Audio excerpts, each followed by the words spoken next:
Friends, ఇప్పుడు వినమాట lorry డ్రైవర్లు వేషంలో అవినీతి అధికారులకు చుక్కలు అంటూ వార్తలు అయితే వస్తున్నాయి.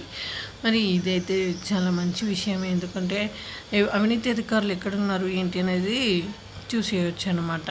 సో చూడండి ఫ్రెండ్స్, తెలంగాణ వ్యాప్తంగా ఆర్టీఏ కార్యాలయంలో ఏసీబీ సోదాలు నిర్వహించింది. భద్రాద్రి కొత్తగూడెం జిల్లాలో ఏసీబీ సీక్రెట్ ఆపరేషన్ చేపట్టింది. మారువేషంలో వెళ్ళి అవినీతి భరతం పడుతున్నారు అధికారులు. తాజాగా లారీ డ్రైవర్లుగా ఆశ్వరావుపేట చెక్పోస్టుకు వెళ్లారు అధికారులు.